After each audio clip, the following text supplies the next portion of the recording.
right. Good evening, everybody. All right. Good evening, Katrina, T, Nikki. Hey, hey.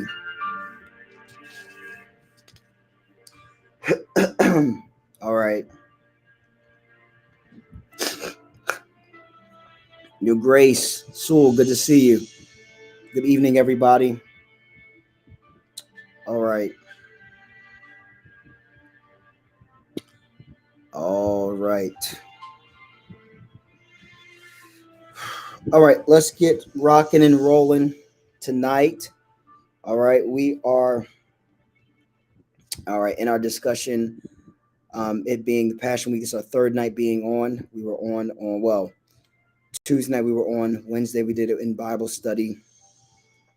Tonight's Thursday, and of course I covered Sunday and Monday when I was on Tuesday. All right, so we'll cover this tonight, and then tomorrow I'm gonna cover some too as well. In our prayer tomorrow, don't forget we have a prayer gathering and communion tomorrow at 12 noon. All right, KJ, Katrina Johnson, good to see you. So tomorrow we're 12 noon having prayer at the church, and also taking communion on Good Friday tomorrow at 12 noon. Okay. And then, of course, we have our choir rehearsal. If you would like to be part of the choir, that's happening Saturday at the church 9:30, and then Sunday we have our Resurrection Sunday celebration. All right, Kalila, good to see you. All right, as y'all can tell, I'm losing my voice, so I'm gonna try to rest my voice as much as I possibly can over this weekend. All right, yes, choir. All right, so what I'm gonna do is I'm gonna kind of read a few scriptures. Like I said, I'm not gonna be super long tonight. I'm going to read first Mark 14, then I might dive a little bit into um, John 14, okay? So, Mark 14, chapter 12. Now, you have to understand something too. Looking at something like Mark 14, in Mark 14, there are a couple of days in this one chapter. Um, so, I just want to make sure I point that out because there's when the woman is anointing Jesus in verse 3, when we get to verse 12, we're 2 days later. Okay. So I'm gonna read Mark chapter 14, verse 12. It says, and the first day of unleavened bread, when they killed the Passover, his disciples said unto him, where wilt thou that we go and prepare that thou mayest eat the Passover? And he sent them forth to his disciples, said to him, go into the city, there shall meet you a man bearing a pitcher of water, and follow him. Whatsoever ye shall go in and say to the good man of the house, the master saith, where is the guest chamber where shall I eat the Passover with my disciples? And he will show you a large upper room. Isn't that interesting? He will show you a large upper room, furnished and prepared. There make ready for us. Okay? And his disciples went forth and came into the city and found as he had said unto them, and they made ready for the Passover. And the evening had come, and the 12. And as they sat and did eat, Jesus said, verily I say unto you, one of you which eateth with me shall betray me. They began to be sorrowful and to say unto him one by one, is it I? And another said, is it I? And he answered and said unto them, it is the one of the 12 that dippeth with me in the dish. And the Son of Man indeed goeth as it is written of him. But woe to that man by whom the Son of Man is betrayed. Good were it not for that man if he had not never been born. And as they did eat, Jesus took the bread and blessed and brake it and gave to them and said, take, eat, this is my body. And he took the cup, and when he had given thanks, he gave it to them, and they drank all of it. He said to them, this is the blood of my New Testament, which is shed for many. Verily I say unto you, I will drink no more of the fruit of the vine until that day that I drink it new in the kingdom of God. All right, so there's so much context that happens on Thursday. I'm going to try to run through this all within 15 minutes, but there's so much that takes place on this Thursday. Okay. Now, the first thing, too, as well, we know about the Passover. Now, let me explain the Passover. The Passover was the celebration that Israel would come together.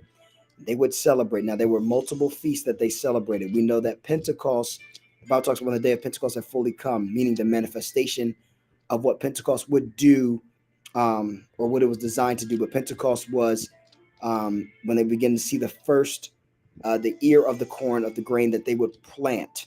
Okay, so Passover was a time when they would come and remember and celebrate the fact that when Moses, the children of Israel, had come or were coming out of Egypt. Okay, so they were coming to take Passover in celebration, and there's a lot of things that go into Passover.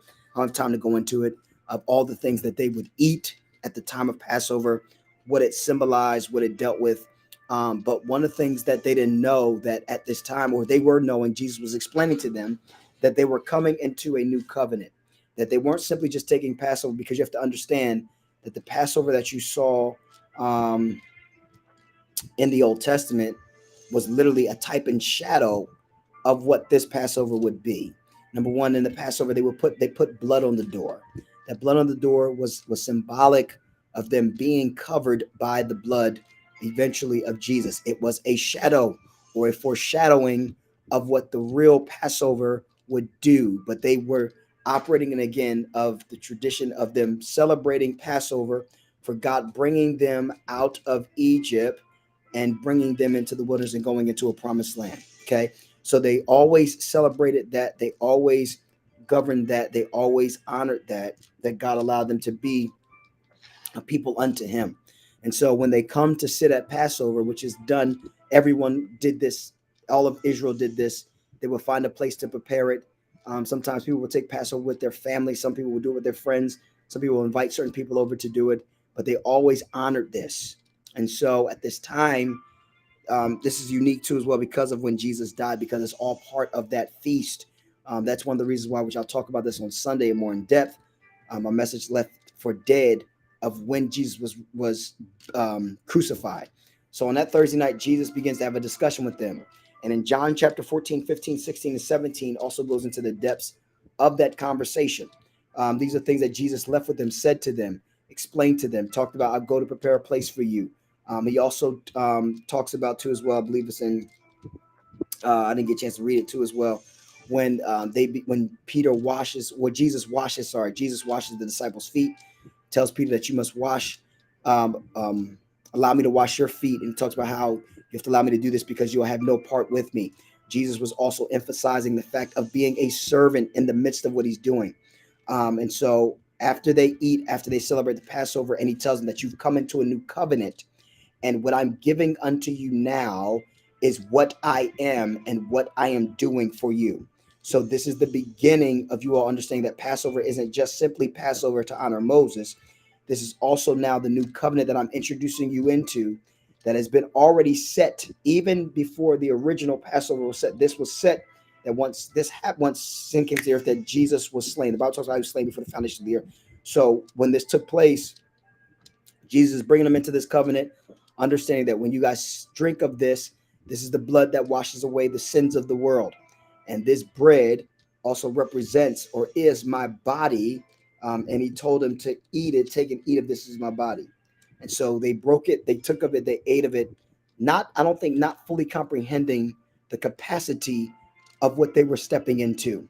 And so the Bible says that when they go out, they go to the Garden of Gethsemane. It's all happening in the same night. When they go to the Garden of Gethsemane, they go. Jesus tells them to sit. He tells them to watch. Sit here while I pray. Now, they were supposed to be praying and watching at the same time. But what they were doing is they were sleeping.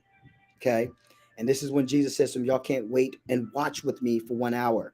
And I believe that if they were in tune with Jesus, watching and praying, I think they would have had the sensitivity to understand what was taking place. This is why when God calls us to pray, when God calls us to seek his face, it's not a time to slumber. It's a time to be active and to understand what God is doing, especially when you feel the burden of prayer. We should always pray. But when you begin to feel the burden of prayer, I believe it's also a heightening of sensitivity to understand what God is doing in that moment. So Jesus tells them to watch and pray. And as he's praying, one of the things that Jesus says to God, he says, Lord, he understood and he felt and he knew what was taking place before it happened, because he could feel the burden. He could feel the weight of sin, even though he's never sinned before. He could feel the weight of people's lives, even though he hasn't yet died for them. but he can feel something he's never done. That's a lot of weight. He can feel something he's never done. And he's not just carrying it for someone like himself or those that are around him. He's carrying it for the entire world. And he says something to God. He says, Lord, let this cup pass before me, but nevertheless at thy word. And so as Jesus in the midst of that, once Jesus steps into it, because he steps into it once Judas goes, one of the things that Jesus tells Judas, outside of him saying that whoever dips with me will be the one to betray me, when Judas goes, Jesus tells him to go and do it quickly. So Judas goes to the Pharisees. Now, mind you, he goes and tells them where he is. Now, there was a plot to arrest Jesus at night because, number one, it was illegal to do that. What they did was not legal. Okay. They illegally arrest Jesus based upon accusations, but also the courtrooms were not open at night. So the Pharisees had a private court hearing at night. The Roman government was not aware of it. And they were not allowed to do this, especially at the time of celebration of Passover. So they were doing it thinking that they were being kind of clever, sneaky, and having Judas in the midst of it, and them doing this, that people will be focusing on Passover while they were doing something quietly in the dark. But you always know what you do in the dark, especially when it comes to things of God, it will come to light. So they're doing this. They arrested him. They put him on trial that night. And then they kept him overnight and brought him. And they didn't really try to keep it open. They tried to keep it quiet. But then that next morning is when they brought him to Herod. Okay. And so I'm not going to talk more about that. I'll talk about that tomorrow. But again, all of this happened at night. Washing of feet, all the instruction Jesus gave them about abiding in him, about him going to prepare a place for them, the Garden of Gethsemane prayer, Jesus carrying that burden, all of this transpired, and then him being arrested and being betrayed all happened that night.